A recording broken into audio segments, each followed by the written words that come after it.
في إطار محاربة الجريمة المنظمة وحماية المواطنين وممتلكاتهم، تمكن أفراد فصيلة الأبحاث للدرك الوطني بسيدي بلعباس بالإطاحة بشبكة إجرامية متكونة من 8 أشخاص تتراوح أعمارهم ما بين 25 و 32 سنة من أجل جناية حيازة ونقل الأقراص المهلوسة بطريقة غير شرعية ضمن جماعة إجرامية منظمة. حيثيات القضية إلى معلومات واردة إلى أفراد فصيلة الأبحاث للدرك الوطني بسيدي بلعباس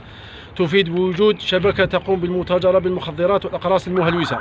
على إثرها تم وضع خطة أمنية محكمة، وبعد التعمق بالتحقيق تم توقيف 8 أشخاص مع حجز 593 غرام من الكيف المعالج، بالإضافة إلى 500 قرص مهلوس نوع إكستازي و14 قرص مهلوس نوع بريغابالين و3 مركبات سياحية كانت تستعمل في نقل وترويج هذه السموم. تم اتخاذ الإجراءات القانونية اللازمة في حق المشتبه فيهم مع تقديمهم أمام الجهات